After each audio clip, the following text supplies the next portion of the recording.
What if I told you that we've all been chasing the wrong thing? We've been taught to chase shmoney our entire lives, but what if shmoney wasn't actually wealth? Imagine tomorrow morning you woke up and every single person in your country had 10 million in their bank account. Now, would everyone suddenly become rich? Would there suddenly become more doctors, more houses, more engineers, more lawyers, more farmers, more electricity, more food? No. So if everyone has more shmoney, but nothing real has increased, what actually made us wealthy in the first place? Because if shmoney alone was wealth, then everyone would now be rich, but they're not. Shmoney isn't actually wealth. It's the tool we use to exchange wealth.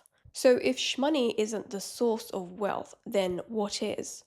I found myself thinking the other day, if governments can't print shmoney, then why don't they just print enough shmoney to make everyone rich? Surely it doesn't make sense for there to be a lack of shmoney when you have a money-making machine. Well, because printing shmoney doesn't create more houses, it doesn't create food, it doesn't create doctors. You can print the shmoney, but you cannot print wealth. So in this video, I'm going to completely change the way you think about shmoney, because once you understand what real wealth actually is, you stop chasing shmoney and start building the things that actually create it. So imagine two islands, Island A and Island B.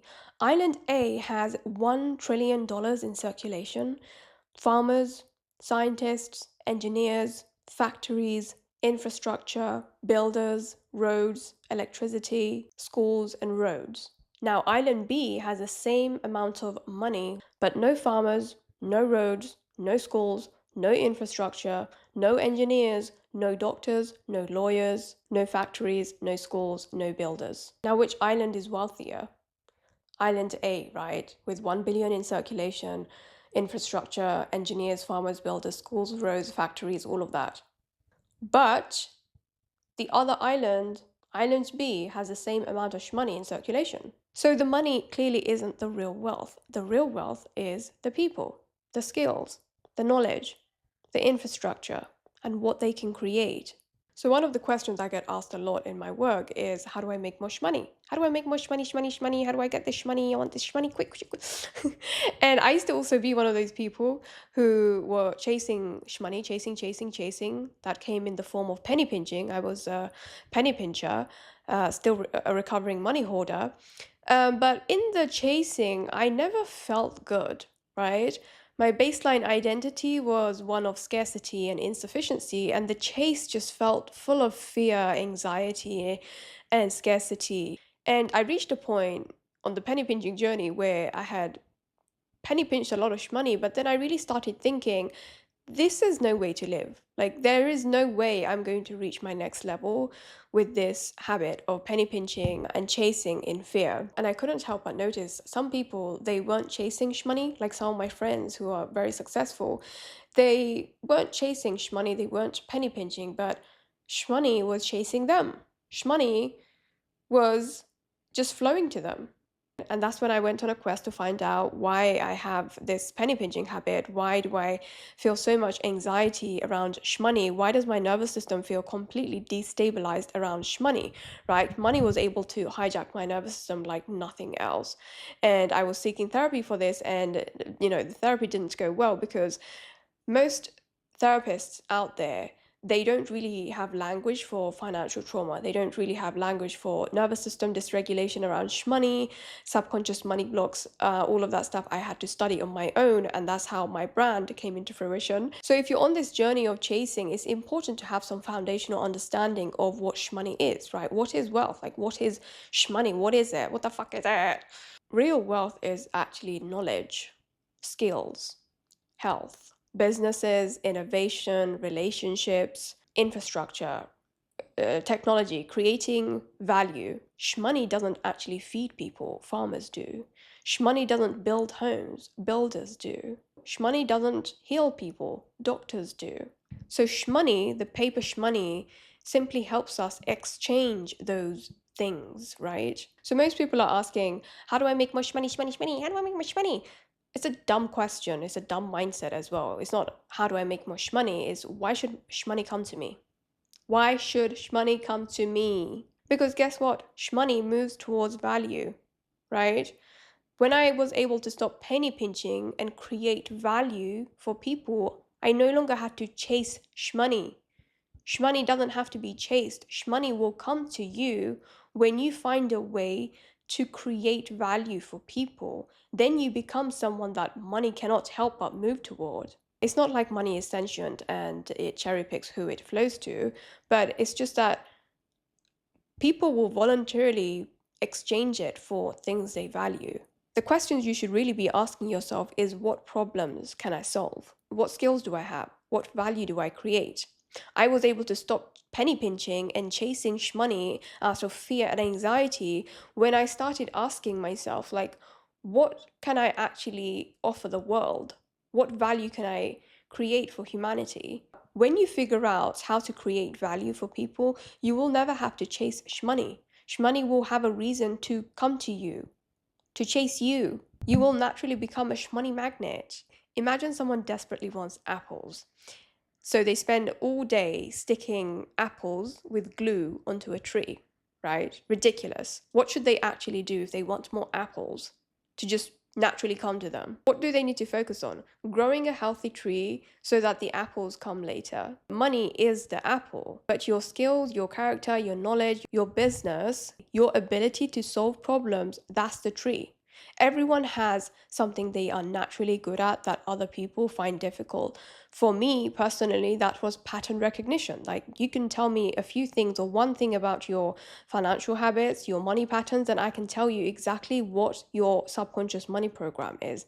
I know people's money patterns like I know the back of my hands, because this is something that I really struggled with, and I studied it so deeply that now, even when I just have a normal conversation with someone, when I'm conversing with someone randomly, I'm constantly linking everything they say back to my work, back to shmoney. Anyone speak about shmoney, and I'm linking it back to all the limiting beliefs I know around shmoney, people's money programs. So this comes so effortless to me. I'm so naturally good at the psychology of shmoney and people's shmoney patterns, people's subconscious money programs. You have something that you are naturally good at, that you don't have to think about, that comes to you so easily, other people would find difficult to do. That's your wealth. That's real wealth. That's something no one can take away from you. Most people spend their entire life chasing the fruit instead of growing the tree. This is why obsessing over shmoney often backfires. Like, for me, it was backfiring. I was chasing shmoney, penny pinching, hoarding out of fear and anxiety, but I never felt good. I never felt good. Even though I saved so much money from penny pinching. All my life I was doing this. Got to a point where I hit a big financial goal, but I didn't feel any different. There wasn't an iota of difference in the way I related to money, and that was the fucking problem. Because your attention is on the outcome, not the source. My attention was on the outcome, not the source. So if you're stressed out in the chase, start asking, who do I need to become? What can I create? What value can I actually offer? Money is often a consequence, not the starting point. That's what I've learned. That wealth creation is really an inside job.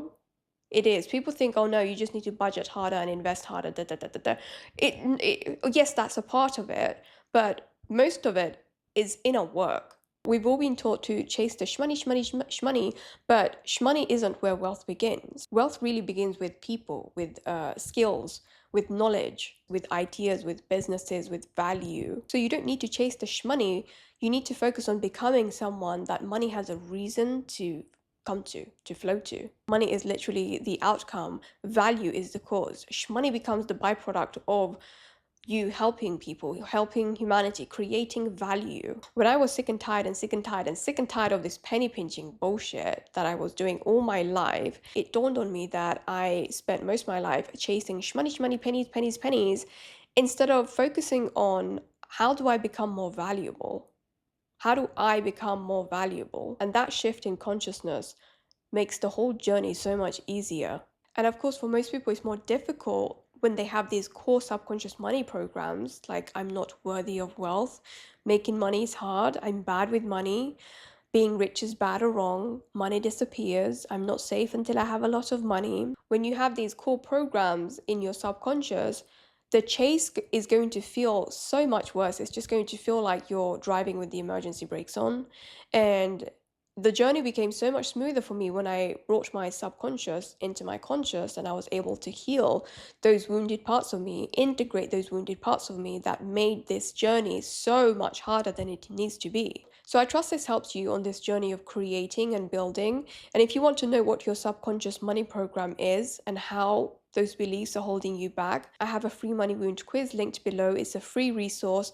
It's a very precise framework that shows you exactly what your subconscious money blocks are, how they are holding you back, and how to heal them from the root. Thank you so much for watching. And if you haven't subscribed, please do so. And I shall see you in a jiffy.